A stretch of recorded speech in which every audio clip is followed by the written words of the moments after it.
ನಮಸ್ತೆ ಆದ್ಮೇಲೆ ಇವತ್ತು ನಾವು ಕೇತುಪುರ ತೋಟದಲ್ಲಿದ್ದೀವಿ.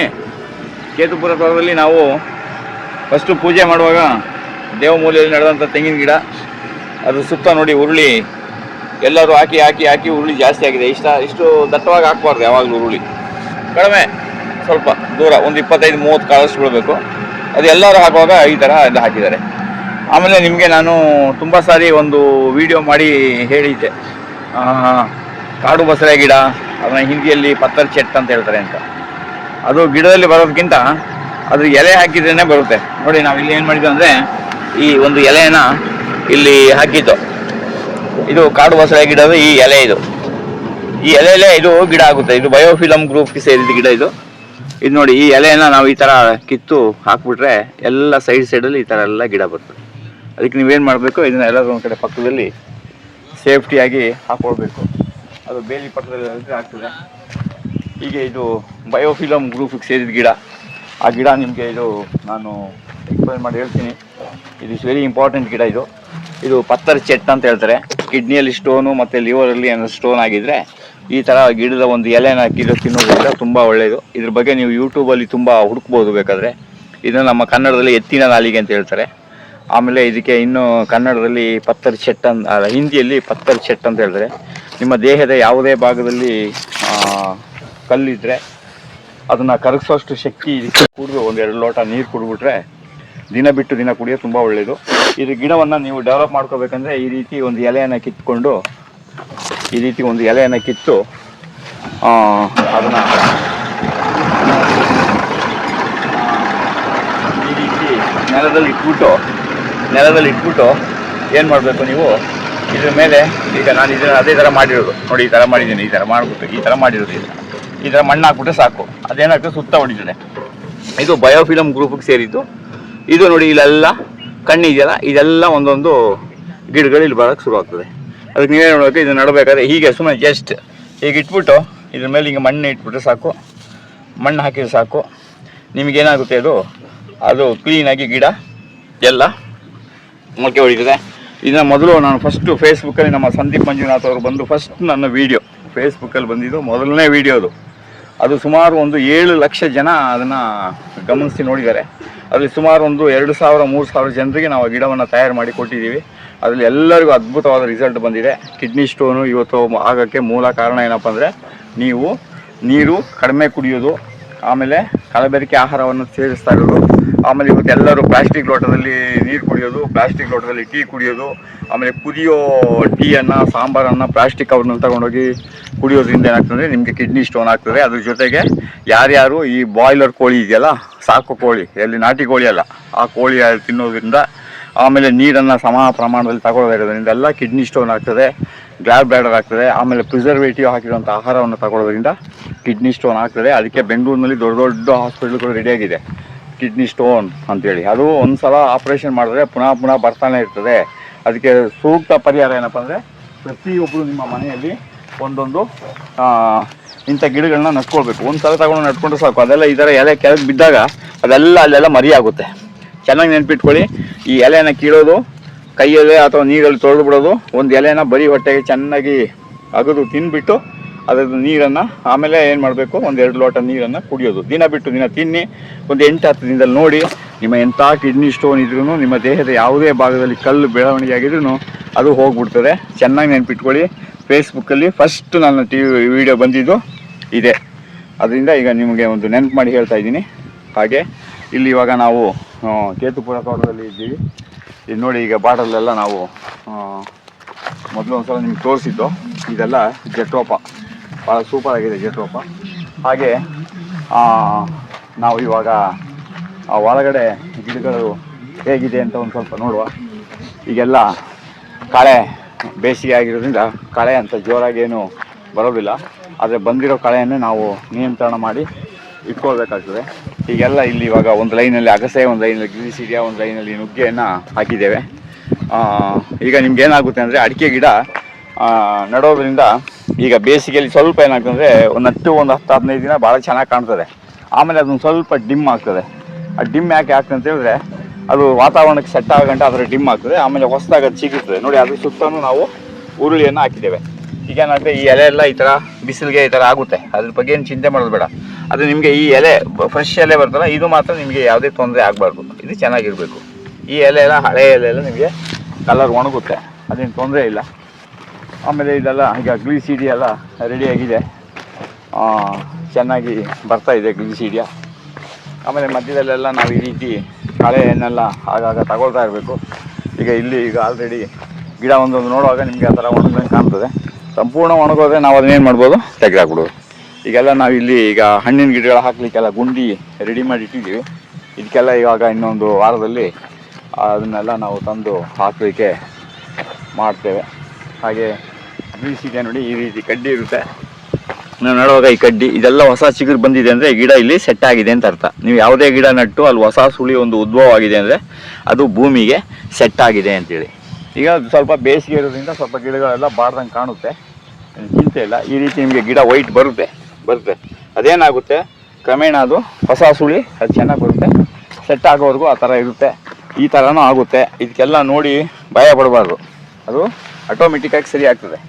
ಅದಕ್ಕೆ ಬೇಸಿಗೆ ಕಾಲದಲ್ಲಿ ಯಾವಾಗಲೂ ನೀವು ಗಿಡ ನೆಟ್ಟಾಗ ಎಲೆಗಳೆಲ್ಲ ಸ್ವಲ್ಪ ಬಾಡ್ತವೆ, ಅದರಿಂದ ಮನಸ್ಸನ್ನು ಹಿಂಜರಿಸ್ಕೋಬಾರ್ದು. ಒಂದು ವೇಳೆ ಆ ಗಿಡ ಹೋಯಿತು ಅಂದರೆ ನಾವೇನು ಮಾಡ್ಬೋದು, ಅದನ್ನು ರೀಪ್ಲೇಸ್ ಮಾಡ್ಬೋದು.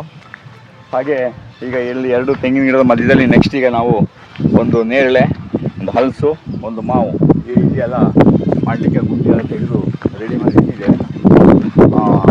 ಇವೆಲ್ಲ ಗ್ಲಿಸಿಡಿಯ, ಅಗಸೆ, ನುಗ್ಗೆ ಎಲ್ಲ ಇಲ್ಲಿ ರೆಡಿಯಾಗಿ ಬರ್ತಾ ಇದೆ. ಬೆಳಗಿನ ಸಮಯದಲ್ಲಿ ಬಿಸಿಲು ತೋಟದಲ್ಲಿ ಬೀಳೋದ್ರಿಂದ ಸೂರ್ಯನ ಕಿರಣ ಇನ್ನೊಂದು ಸ್ವಲ್ಪ ದಿನ ಇಲ್ಲೆಲ್ಲ ಏನಾಗ್ತದೆ, ಎಲ್ಲ ಕಳೆ ಗಿಡ ಎಲ್ಲ ಬೆಳೆದ ಮೇಲೆ ನಿಮ್ಮ ಕೃಷಿಯಲ್ಲಿ ಮೊದಲನೇ ಪಾಯಿಂಟು ನೀವು ಅನುಸರಿಸಬೇಕಾಗಿದೆ ಅಂದರೆ ಮಳೆಯ ನೀರು. ಇದನ್ನು ಯಾಕೆ ನಾನು ಪದೇ ಪದೇ ಹೇಳ್ತೀನಿ ಅಂದರೆ, ಕೃಷಿಯಲ್ಲಿ ಕೆಲವು ವಿಚಾರಗಳು ಭಾಳ ಪ್ರಾಮುಖ್ಯ. ಅವುಗಳನ್ನು ಆಗಾಗ ಯಾಕೆ ಹೇಳ್ತೀವಿ ಅಂದರೆ, ಅದು ನಿಮ್ಮ ಮನ ಮುಟ್ಲಿ ಅಂದ್ಬಿಟ್ಟು. ಮಳೆಯ ನೀರು, ಸೂರ್ಯನ ಕಿರಣ ಯಾವಾಗಲೂ ಮಣ್ಣಿಗೆ ಬೀಳಬಾರ್ದು. ಅದೇನಿತ್ತು ಅದ್ರ ಮೇಲೆ ಲೈವ್ ಮಲ್ಚಿಂಗು ಅಥವಾ ಡ್ರೈ ಮಲ್ಚಿಂಗು 2 ಇರಬೇಕು. ಸೂರ್ಯನ ಕಿರಣ, ಮಳೆಯ ನೀರು ಯಾವಾಗಲೂ ಮಣ್ಣಿಗೆ ನೇರವಾಗಿ ಸ್ಪರ್ಶ ಆಗಬಾರ್ದು. ಆವಾಗ ಅದು ಭಾಳ ಚೆನ್ನಾಗಿ ಬರೋಕ್ಕೆ ಶುರು ಆಗ್ತದೆ. ಹಾಗೆ ಇಲ್ಲೆಲ್ಲ ಜಟ್ರೋಪ ಭಾಳ ಸೂಪರಾಗಿ ಇದೆಲ್ಲ ರೆಡಿಯಾಗಿ ಬರ್ತಾ ಇದೆ. ಕೆಲವು ಗಿಡಗಳಿಗೆ ಏನಂತ ಹೇಳಿದ್ರೆ ಬೇಸಿಗೆ ಕಾಲದಲ್ಲಿ ಅದರ ಬೆಳವಣಿಗೆ ಭಾಳ ಚೆನ್ನಾಗಿರ್ತವೆ. ಕೆಲವು ಗಿಡಗಳು ಮಳೆಗಾಲದಲ್ಲಿ ಅದರ ಬೆಳವಣಿಗೆ ಚೆನ್ನಾಗಿರ್ತವೆ. ಯಾವ ಗಿಡಗಳಿಗೆ ನೀರು ಕಡಿಮೆ ತಗೊಳ್ತಾವೋ ಅವು ಬೇಸಿಗೆಯಲ್ಲಿ ಭಾಳ ಅದ್ಭುತವಾಗಿ ಬರ್ತವೆ. ಈಗ ನೋಡಿ, ಈಗ ಜಟ್ರೋಪ, ಅದಕ್ಕೆ ನೀರು ಭಾಳ ಕಡಿಮೆ ಸಾಕು. ಅದು ನೋಡಿ ಯಾವ ರೀತಿ ಬಂದಿದೆ ಅಂದ್ಬಿಟ್ಟು. ಅದೇ ರೀತಿ ನುಗ್ಗೆನೂ ಕೂಡ ಅಷ್ಟೇ. ಅದಕ್ಕೂ ಏನು ಮಾಡಬೇಕು, ನಾವು ನೀರನ್ನು ಎಷ್ಟು ಕಡಿಮೆ ಕೊಡ್ತೀವಿ ಅಷ್ಟು ಚೆನ್ನಾಗಿ ನುಗ್ಗೆ ಬರ್ತದೆ. ತುಂಬ ಜನ ಮೊನ್ನೆ ಯಾರೋ ಕೇಳಿದ್ರು ವಿಡಿಯೋದಲ್ಲಿ, ಈ ನುಗ್ಗೆ ಗಿಡವನ್ನು ನಮ್ಮಲ್ಲಿ ಬೆಳೆದಿದೆ, ಕಾಯಿ ಆಗ್ತದೆ, ಆದರೆ ಅದು ಸೊಪ್ಪು ಬರ್ತದೆ, ಹೂವು ಬರ್ತದೆ, ಕಾಯಿ ಆಗೋದಿಲ್ಲ ಅಂತ. ನುಗ್ಗೆಯಲ್ಲಿ ತುಂಬ ಥರದ ವೆರೈಟಿ ಎಲ್ಲ ಬಂದಿದೆ. ಒಂದು ಭಾಗ್ಯ, ಇನ್ನೊಂದು PKM 1, PKM 2. ಬಾಗಲಕೋಟೆ ತೋಟಗಾರಿಕೆ ಇಲಾಖೆಯವರು ಭಾಗ್ಯವನ್ನು ರಿಲೀಸ್ ಮಾಡಿದ್ದಾರೆ. ಅದೆಲ್ಲ ಇವಾಗ ಭಾಳ ದುಬಾರಿ ಆಗಿಬಿಟ್ಟಿದೆ. ಏನಂತ ಹೇಳಿದ್ರೆ, ತೋಟಗಾರಿಕೆ ಇಲಾಖೆ ಅಧಿಕಾರಿಗಳಲ್ಲಿ ಒಂದು ವಿನಂತಿಸ್ಕೊಳ್ಳೋದು ನಾನೇನೆಂದರೆ, ನೀವು ಇರೋದು ವ್ಯಾಪಾರ ಮಾಡೋಕ್ಕಲ್ಲ, ಚೆನ್ನಾಗಿ ತಿಳ್ಕೊಳ್ಳಿ. ನಮಗೆ ಲಾಸ್ ಆಗ್ತದೆ, ನಮಗೆ ಇದಾಗ್ತದೆ. ನೀವು ಬೆಳೆಯೋದು ನಿಮಗೆ ಲಾಸ್ ಆಗ್ತದೆ ಅಂದರೆ ಆಗ ಒಬ್ಬ ರೈತ ಬೆಳೆದುಕೊಳ್ಳೋದಕ್ಕೆ ನೀವೇನೋ ರೇಟ್ ಫಿಕ್ಸ್ ಮಾಡ್ತೀರಾ? ತೋಟಗಾರಿಕೆ ಇಲಾಖೆ ಅಧಿಕಾರಿಗಳು, ಕೃಷಿ ಅಧಿಕಾರಿಗಳು ನಿಮಗೆ ಸ್ವಲ್ಪ ಜ್ಞಾನವನ್ನು ಬಳಸಿ ಜನರಿಗೆ. ಕೆಲವೊಮ್ಮೆ ಏಕೆ ನಾವು ನಿಮ್ಮನ್ನು ಭಾಳ ಸಣ್ಣದಾಗಿ ಬೈತೀವಿ ಅಂತ ಹೇಳಿದ್ರೆ, ನೀವು ನಿಮ್ಮ ತಪ್ಪುಗಳನ್ನು ಅರ್ಥ ಮಾಡ್ಕೊಳ್ಬೇಕು. ನಿಮ್ಮ ತೋಟಗಾರಿಕೆ ಇಲಾಖೆಯಲ್ಲಿ ನಿಮ್ಮ ಕೃಷಿ ಇದರಲ್ಲಿ ಯಾವುದೋ ಒಂದು ಬೀಜವನ್ನು ನೀವು ಮಾರಾಟಕ್ಕೆ ಇಟ್ಟಾಗ ನಮಗೆ ಲೇಬರ್ ಕಾಸ್ಟ್ ಆಗ್ತದೆ, ಪೋಸ್ಟಲ್ ಕಾಸ್ಟ್ ಆಗ್ತದೆ ಅಂತೆಲ್ಲ ಹೇಳ್ತೀರಲ್ವ. ಅದೇ ರೀತಿ ನಿಮ್ಮಿಂದ ತಗೊಂಡೋದ ಒಬ್ಬ ರೈತ ಬೆಳೆದಾಗ ಅವನ ವಸ್ತುಗಳಿಗೆ ಖರ್ಚು ಬಿಡಲ್ವಾ? ಆವಾಗ ಯಾಕೆ ನೀವು ರೇಟ್ ಫಿಕ್ಸ್ ಮಾಡಲ್ಲ? ಅದು ಯಾಕೆ ರೇಟ್ ನಿಮ್ಮ ಕೈಲಿ ಫಿಕ್ಸ್ ಮಾಡೋಕ್ಕಾಗಲ್ಲ? ಸರಿ, ಸರ್ಕಾರಕ್ಕೆ ನೀವು ಶಿಫಾರಸು ಮಾಡ್ಬೋದಲ್ವಾ? ಇಷ್ಟು ಖರ್ಚು ಬೀಳ್ತದೆ, ನೀವು ಇಷ್ಟು ರೇಟ್ ಫಿಕ್ಸ್ ಮಾಡಿ ಅಂತ. ನೀವು ಅದು ಮಾಡೋದಿಲ್ಲ, ಇದು ಮಾಡೋದಿಲ್ಲ. ನಿಮ್ಮ ಸಮಯವನ್ನು ದುಡ್ಕೊಂಡು ನೀವು ಹೋಗ್ತಾಯಿದ್ದೀರಿ. ಅದ್ರ ಬದಲು ನಿಮ್ಮ ಜನರಿಗೆ ಅದು ಬಿತ್ತನೆಗೆ ಅಂತ ನೀವು ಕೊಡೋ ಬೀಜವನ್ನು ವಿಪರೀತ ದುಬಾರಿ ರೇಟ್ ಮಾಡಿದ್ದೀರಿ. ಅದನ್ನು ಸ್ವಲ್ಪ ಕಡಿಮೆ ಮಾಡ್ಕೊಳ್ಳಿ. ಆಮೇಲೆ ವರ್ಷದಿಂದ ವರ್ಷಕ್ಕೆ ರೇಟ್ ಜಾಸ್ತಿ ಮಾಡ್ಕೊಂಡು ಹೋಗ್ತಾ ಇದ್ದಾರೆ. ಬಾಗಲಕೋಟೆ ತೋಟಗಾರಿಕೆ ಇಲಾಖೆಯವರು ಬೀಜಗಳನ್ನು ಏನು ಮಾಡ್ತಾರೆ, ನುಗ್ಗೆ ಬೀಜವನ್ನು ವರ್ಷದಿಂದ ವರ್ಷಕ್ಕೆ ರೇಟ್ ಜಾಸ್ತಿ ಮಾಡ್ಕೊಂಡು ಹೋಗ್ತಾ ಇದ್ದಾರೆ. ವರ್ಷದಿಂದ ವರ್ಷಕ್ಕೆ ನೀವು ಜಾಸ್ತಿ ಮಾಡ್ಕೊಂಡು ಹೋಗೋದಕ್ಕೆ ನೀವು ಕಾರಣಗಳೇನು ಹೇಳ್ತೀರಾ ಅಂದರೆ, ಲೇಬರ್ ಕಾಸ್ಟು, ಅದ್ರ ಉತ್ಪನ್ನ ಕಾಸ್ಟು ಅಂತ ಹೇಳ್ತೀರಿ. ಆಗ ರೈತ ಬೆಳೆದಿರೋ ಆಹಾರಗಳಿಗೆ ಯಾಕೆ ನೀವು ಒಂದು ಬೆಲೆಯನ್ನು ಪ್ರತಿ ವರ್ಷದಿಂದ ವರ್ಷಕ್ಕೆ ಜಾಸ್ತಿ ಆಗ್ಬಾರ್ದು ಅಂತೇಳಿ ಸರ್ಕಾರಕ್ಕೆ ನೀವು ಯಾಕೆ ಶಿಫಾರಸು ಮಾಡಬಾರ್ದು? ಇದನ್ನು ಚೆನ್ನಾಗಿ ನೆನಪಿಟ್ಕೊಳ್ಳಿ. ಆಮೇಲೆ ಅಲ್ಲಿ ಅವರು ಭಾಗ್ಯವನ್ನು ಮಾಡಿದ್ದಾರೆ. ಆಮೇಲೆ ತಮಿಳ್ನಾಡಲ್ಲಿ PKM 1, PKM 2 ಅಂತೇಳಿ ಅವರು ರಿಲೀಸ್ ಮಾಡಿದ್ದಾರೆ. ಮತ್ತು ಇನ್ನೂ ಕೆಲವು ನುಗ್ಗೆಗಳಿದೆ. ಯಾವುದೇ ಏನಪ್ಪ ಅಂದರೆ ಕಾಯಿ ಬಿಡೋದಿಲ್ಲ, ಅದು ಬರೀ ಅದು ಸೊಪ್ಪು ಮಾತ್ರ ಆಗ್ತದೆ. ಅದನ್ನು ಅದು ಒಂದು ತಳಿ ಇದೆ, ಅದನ್ನು ನಾವು ಮುಂದಿನ ದಿನಗಳಲ್ಲಿ ನಿಮಗೆ ಅದನ್ನು ಎಕ್ಸ್ಪ್ಲೇನ್ ಮಾಡಿ ಹೇಳ್ತೀವಿ. ಹಾಗೆ ಮೊನ್ನೆ ಒಬ್ಬರು ಹೇಳಿದ್ರು ನಮ್ಮ ನುಗ್ಗೆ ಗಿಡಕ್ಕೆ ಈ ಥರ ಅಂದರೆ, ನುಗ್ಗೆ ಗಿಡ ಯಾವಾಗಲೂ ಅಷ್ಟೇ ನಟ್ಟು 1 ತಿಂಗಳು ಮಾತ್ರ ಅದಕ್ಕೆ ಸ್ವಲ್ಪ ನೀರು ಸ್ವಲ್ಪ ಕೊಡಬೇಕಾಗ್ತದೆ. ಆಮೇಲೆ ಅದಕ್ಕೆ ನೀರು ಕೊಡೋ ಅವಶ್ಯಕತೆನೇ ಇರಲ್ಲ. ನೀವು ಆ ಗಿಡಗಳಿಗೆ ಪಪ್ಪಾಯಿ ಗಿಡ ಆಗಲಿ, ನಿಮ್ಮ ಯಾವುದು ಹುಣಸೆ ಗಿಡ ಆಗಲಿ, ಅಥವಾ ನೀವು ಬ್ಯಾಲ್ಟ ಗಿಡ ಆಗಲಿ, ಆಮೇಲೆ ಮಾವು, ಇವುಗಳಿಗೆಲ್ಲ ನೀರು ಬಹಳ ಕಡಿಮೆ ಕೊಡಬೇಕು. ನೀರು ಎಷ್ಟು ಕಡಿಮೆ ಕೊಡ್ತೀರಿ ಅಷ್ಟು ಸಮೃದ್ಧಿಯಾಗಿ ನಿಮ್ಮ ತೋಟ ಬೆಳವಣಿಗೆ ಆಗ್ತದೆ. ಯಾವ ಗಿಡಗಳಿಗೆ ನೀರು ಜಾಸ್ತಿ ಕೊಡಬೇಕು, ಯಾವ ಗಿಡಗಳಿಗೆ ನೀರು ಕಡಿಮೆ ಕೊಡಬೇಕು ಅನ್ನೋದನ್ನ ನೀವು ಮನದಟ್ಟು ಮಾಡ್ಕೊಂಡಿರಬೇಕು. ಹಾಗೆ ನೋಡಿ, ಇಲ್ಲೆಲ್ಲ ನಾವು ನವಧಾನ್ಯಗಳನ್ನ ಹಾಕಿದ್ದು, ಅದರಲ್ಲಿ ಸೆಣಬು ಚೆನ್ನಾಗಿ ಅದ್ಭುತವಾಗಿ ಬಂದಿದೆ. ಮತ್ತು ಈಗೆಲ್ಲ ಇಲ್ಲಿ ಮಧ್ಯದಲ್ಲಿ ಗುಂಡಿಗಳನ್ನೆಲ್ಲ ರೆಡಿ ಮಾಡಿದ್ದೀವಿ. ಈಗ ಇಲ್ಲಿ ಯಾವ ಬೇರೆ ಬೇರೆ ಹಣ್ಣಿನ ಗಿಡಗಳನ್ನ ಇಲ್ಲಿ ನಾವು ಹಾಕೋಕ್ಕೆ ರೆಡಿ ಮಾಡ್ತಾಯಿದ್ದೀವಿ. ಹಾಗೆ ಅಡಿಕೆ ಗಿಡದ ಸುತ್ತ ಹಾಕಿರೋಂಥ ಉರುಳಿ ಅದು ರೆಡಿಯಾಗಿ ನೋಡಿ, ಅದು ನಾವು ಗಿಡ ನಟ್ಟುಬಿಟ್ಟು ಅದಕ್ಕೆ ಏನು ಮಾಡ್ತೀವಿ ಅಂದರೆ ಫುಲ್ಲು ವರ್ಮಿಂಗ್ ಕಾಂಪೋಸ್ಟ್ ಹಾಕಿ ಏರ್ ಬಬಲ್ ಬರೋಷ್ಟು ನೀರು ಹಾಕಿರೋದ್ರಿಂದ ಅದೇನಾಗ್ತದೆ, ನಾವು ನಟ್ಟಿರೋ ಗಿಡಗಿಂತ 1 ಇಂಚ್ ಕೆಳಗಡೆ ತಗ್ತದೆ. ಯಾಕೆಂದರೆ ನಾವು ಹಾಕಿರೋ ಗೊಬ್ಬರ ಕೆಳಗಡೆ ಎಳ್ಕೊಳ್ತದೆ. ಆವಾಗ ನೀವು ಮಾಡಿರೋದು ಕರೆಕ್ಟಾಗಿದೆ ಅಂತ. ನೀವು ಗುಂಡಿ ತೆಗೆದು ವರ್ಮಿಂಗ್ ಕಾಂಪೋಸ್ಟ್ ಹಾಕಿ ಈ ಥರ ರಿಂಗ್ ಆಕಾರ ಬಂದಿದೆ ಅಂದರೆ ನೀವು ಸಫಿಷಿಯೆಂಟಾಗಿ ನೀರನ್ನು ಹಾಕಿದ್ದೀರಾ ಅಂತ. ಮತ್ತು ಅದಕ್ಕೆ ನಾವು ಪ್ರತಿ ಗಿಡಕ್ಕೆ ಒಂದು 4 ಎಕರೆಲೇನೋ ಅದನ್ನು ನಾವು ಹಾಕ್ತೇವೆ. ಹೀಗೆ ನೋಡ್ಕೊಂಡು ಹೋಗ್ತೇವೆ. ಇಲ್ಲಿ ನೋಡಿ, ಇಲ್ಲೆಲ್ಲ ಸೆಣಬು ಭಾಳ ಚೆನ್ನಾಗಿ ಎಲ್ಲೆಲ್ಲಿ ತೇವಾಂಶ ಬಿದ್ದಿದೆ ಅಲ್ಲೆಲ್ಲ ಸೆಣಬು ಭಾಳ ಚೆನ್ನಾಗಿ ಬಂದಿದೆ. ಆಮೇಲೆ ಅಗಸೆ ಗಿಡನೂ ಅಷ್ಟೇ, ಇಲ್ಲೆಲ್ಲ ಎಲ್ಲೆಲ್ಲಿ ನೀರು ಇನ್ನು ತೇವಾಂಶ ಸ್ವಲ್ಪ ಚೆನ್ನಾಗಿ ಬಂದಿದೆಯೋ ಅಲ್ಲೆಲ್ಲ ನಮಗೇನಾಗಿದೆ, ಗಿಡಗಳು ಚೆನ್ನಾಗಿ ಬರ್ತಾ ಇದೆ. ಹಾಗೆ ಇನ್ನು ಕೆಲವರೆಲ್ಲ ತುಂಬ ಥರದಲ್ಲಿ ಎಲ್ಲ ಪ್ರಶ್ನೆಗಳನ್ನೆಲ್ಲ ಕೇಳ್ತೀರಿ. ಅದೆಲ್ಲ ಸಮಯ ಸಿಕ್ಕಿದಾಗ ನಮ್ಮ ಯೂಟ್ಯೂಬಲ್ಲಿ ನಮಗೆ ಅದಕ್ಕೆಲ್ಲ ಆನ್ಸರ್ ಮಾಡೋಕ್ಕೆ ಬರೋಲ್ಲ. ಮತ್ತು ನೀವು ನಮ್ಮ ವೀಡಿಯೋವನ್ನು ಪ್ರತಿದಿನ ಗಮನಿಸಿ ತುಂಬ ಜನ ತುಂಬ ರೀತಿಯಲ್ಲಿ ಅದಕ್ಕೆ ಒಂದು ಸಪೋರ್ಟ್ ಮಾಡ್ತಾಯಿದ್ದೀರಾ. ಅದಕ್ಕೆ ತುಂಬ ನಿಮಗೆ ನಾವು ಆಭಾರಿಯಾಗಿದ್ದೀವಿ. ಮತ್ತು ಇದು ಒಬ್ಬ ರೈತ ಮಾಡಿ ಅವನು ಮಾಡೋ ತೋಟಗಳದ್ದು ಇದನ್ನು ಕೊಡ್ತಾ ಇರೋದು ಕರ್ನಾಟಕದಲ್ಲಿ ಬಹುಶಃ ಇದು 1-2 ಜನ ಇರ್ಬೋದು ಅಷ್ಟೇ. ಅದರಲ್ಲಿ ನಾವು ಒಬ್ಬರು. ಇದನ್ನು ನೀವು ಸಪೋರ್ಟ್ ಮಾಡಿ, ಮತ್ತು ಇದು ಅವಶ್ಯಕತೆ ಇದೆ ಅಂದರೆ ಇನ್ನೊಬ್ಬರಿಗೆ ಅದನ್ನ ಶೇರ್ ಮಾಡಿ. ಇದು ಮುಂದಿನ ಜನರಿಗೆ ಜ್ಞಾನ ಮುಟ್ಟಬೇಕು. ಕೆಲವು ಯೂಟ್ಯೂಬ್ನವ್ರು ಇದ್ದಾರೆ, ಅವ್ರು ಏನು ಮಾಡ್ತಾರೆ ಅಂದರೆ ನಮ್ಮಿಂದಾನೇ ಜ್ಞಾನ ಹೋಗಬೇಕು, ನಮ್ಮದೇ ರೈಟ್ಸು ನಮ್ಮದೇ ಹಕ್ಕು ಅಂತ ಹೇಳ್ತಾರೆ. ಯಾವುದ್ಯಾವುದೋ ರೈತನ ತೋಟಕ್ಕೆ ಹೋಗ್ಬಿಟ್ಟು ಕ್ಯಾಮ್ರಾ ಹಿಡ್ಕೊಂಡು ವೀಡಿಯೋ ಮಾಡಿಬಿಟ್ಟು ಇದು ನಮ್ಮದು, ನಮ್ಮ ಹಕ್ಕು, ನಾನು ಇದಕ್ಕೆ ಶ್ರಮ ಪಟ್ಟಿದ್ದೀನಿ, ನಾನು ಒಂದು ದಿನ ಅದಕ್ಕೆಲ್ಲ ಟೈಮ್ ಸ್ಪೆಂಡ್ ಮಾಡಿದ್ದೀನಿ ಅಂತ ಹೇಳ್ತಾರೆ. ನಿನ್ನಂಥ ವಯಸ್ಸು ಇದನ್ನು ನಾವು 48-50 ವರ್ಷದಿಂದ ಸಾರ್ವಜನಿಕರಿಗಾಗಿ ಸೇವೆ ಮಾಡ್ತಾಯಿದ್ವಿ. ನಾವೆಲ್ಲೂ ಲೆಕ್ಕ ಹಾಕಕ್ಕೆ ಹೋಗಿಲ್ಲ. ಒಬ್ಬ ಯೂಟ್ಯೂಬರ್ ಹೇಳ್ತಾನೆ, ಒಂದಿನ ನಾನು ಬಂದು ಜಮೀನಲ್ಲಿ ಶೂಟಿಂಗ್ ಮಾಡ್ಬೇಕು, ನನಗೆ ಎಷ್ಟು ಖರ್ಚು ಬೀಳೋದ ಅಂತ ಹೇಳ್ತಾರೆ. ಅದು ನಿನ್ನ ಹಕ್ಕಾಗಿದ್ದರೆ 48-50 ವರ್ಷದ ಅನುಭವವನ್ನು ನಿನ್ನ ಮುಂದೆ ಅವನು ಹೇಳ್ತಾನಲ್ಲ, ಅವನ ಅನುಭವಕ್ಕೆ ಬೆಲೆ ಇಲ್ವಾ? ಅವನಿಗೆ ಅದಕ್ಕೆ ಗೌರವ ಇಲ್ವಾ? ಹಾಗೆ ಒಂದು ತಿಳ್ಕೊಳ್ಳಿ, ಯಾವುದೇ ಯೂಟ್ಯೂಬರ್ಸ್ಗಳು ಬಂದು ನಿಮ್ಮ ಹತ್ರ ಏನಾದರೂ ಕೇಳಿದಾಗ ಅವ್ರನ್ನ ತುಂಬ ಹತ್ತಿರ ತಗೋಕೆ ಹೋಗಬೇಡಿ. ಯಾಕೆಂತಂದರೆ ಕೆಲವರೆಲ್ಲ ನಿಮ್ಮನ್ನ ಟೈಮಿಗೆ ಸರಿಯಾಗಿ ರೈತರನ್ನ ಏನು ಮಾಡ್ತಾರೆ ಅಂದರೆ, ಈಗ ಯೂಟ್ಯೂಬರ್ಸ್ಗಳೆಲ್ಲ ಸಮಯಕ್ಕೆ ತಕ್ಕಾಗಿ ಬಳಸ್ಕೋತಾರೆ. ಆಮೇಲೆ ಫೋನು ಇಲ್ಲ, ಆಮೇಲೆ ಸಂಪರ್ಕನೂ ಇಲ್ಲ. ಇನ್ನೂ ಪುನಃ ಅವ್ರಿಗೆ ಏನಾದರೂ ಬೇಕಂದಾಗ ಮಾತ್ರ ಬರ್ತಾರೆ. ಅದಕ್ಕೆ ದಯಮಾಡಿ ಇಂಥ ಜ್ಞಾನವನ್ನು ರೈತರು ಸರಿಯಾದ ಯೋಗ್ಯರ ಅಂತ ತಿಳ್ಕೊಂಡು ಅವ್ರಿಗೆ ಮಾಹಿತಿಯನ್ನು ಕೊಡಿ. ಕೆಲವರು ಬಂದು ವ್ಯಾಪಾರ ದೃಷ್ಟಿಯಿಂದ ಅಥವಾ ಏನೋ ಒಂದು ಪ್ರಚಾರ ಮಾಡಬೇಕು ಅಂತ 1-2 ಸುಳ್ಳು ಹೇಳ್ಕೊಂಡು ಆಮೇಲೆ ಏನೇನೋ ಆ್ಯಡ್ ಮಾಡಿ ಅದನ್ನು ಅವರು ಮಿಕ್ಸ್ ಮಾಡಿ ಪ್ರಚಾರ ಮಾಡ್ತಾರೆ. ಜನರಿಗೆ ಸತ್ಯವನ್ನು ನಾವು ತಿಳಿಸ್ಬೇಕು. ಯಾಕೆಂದರೆ ಅವರು ಮಾಡೋ ತಪ್ಪುಗಳನ್ನ ನಾವು ಮಾಡೋಕ್ಕೆ ಹೋಗಬಾರ್ದು. ಯಾವಾಗಲೂ ಅಷ್ಟೇ, ನಾವು ಅಲ್ಲಿ ಏನು ನಡೀತದೆ, ಏನು ವಿಚಾರ ಇದೆ ಅದನ್ನೇ ನಾವು ಸೂಕ್ತವಾಗಿ ಜನರಿಗೆ ತಿಳಿಸ್ಬೇಕು. ಅದು ಬಿಟ್ಬಿಟ್ಟು ಸುಮ್ಮನೆ ವೈಭವೀಕರಿಸಬಾರ್ದು. ಇನ್ನು ಕೆಲವರೆಲ್ಲ ಯಾವುದ್ಯಾವುದೋ ಚಾನಲ್ಗಳು ಇಟ್ಕೊಂಡು ರೈತರನ್ನ ನಾವು ಅಭಿವೃದ್ಧಿ ಮಾಡ್ತೀವಿ, ಹಾಗೆ ಮಾಡ್ತೀವಿ, ಹೀಗೆ ಮಾಡ್ತೀವಿ ಅಂದ್ಬಿಟ್ಟು ಎಲ್ಲ ಒಂದು ಸಲ್ಯ ಕೊಟ್ಬಿಟ್ಟು ಕೊನೆಗೆ ಅವ್ರ ಪಾತ್ರಕ್ಕೂ ಮಾತಾಡ್ಸೋಕ್ಕೆ ಹೋಗಲ್ಲ, ಅವ್ರನ್ನ ಲೆಕ್ಕಕ್ಕೂ ತಗೊಳ್ಳಲ್ಲ.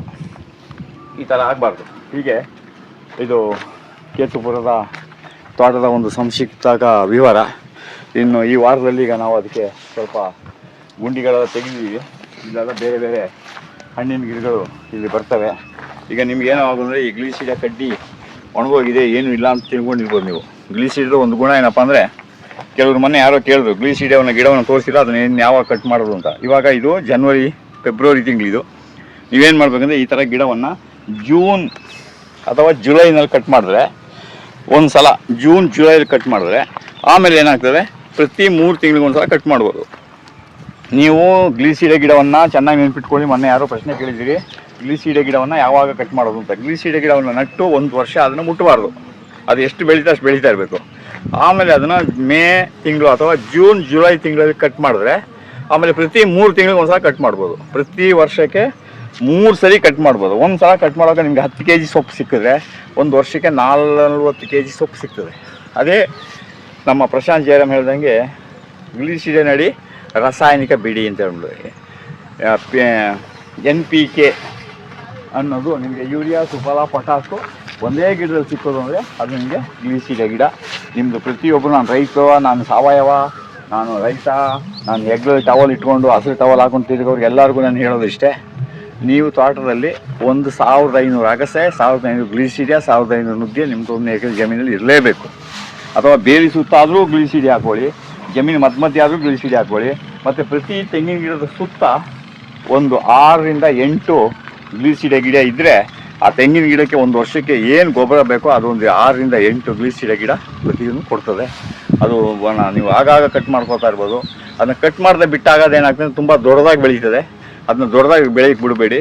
ನೆಲದಿಂದ ಅರ್ಧ ಅಡಿ ಬಿಟ್ಬಿಟ್ಟು ಗ್ಲಿಸಿರಿನ್ ಕಟ್ ಮಾಡಿ ನಿಮ್ಮ ಭೂಮಿಯನ್ನು ಉಳಿಸ್ಕೊಳ್ಳಿ. ಎಲ್ಲರಿಗೂ ಒಳ್ಳೆಯದಾಗಲಿ. ನಮಸ್ತೆ.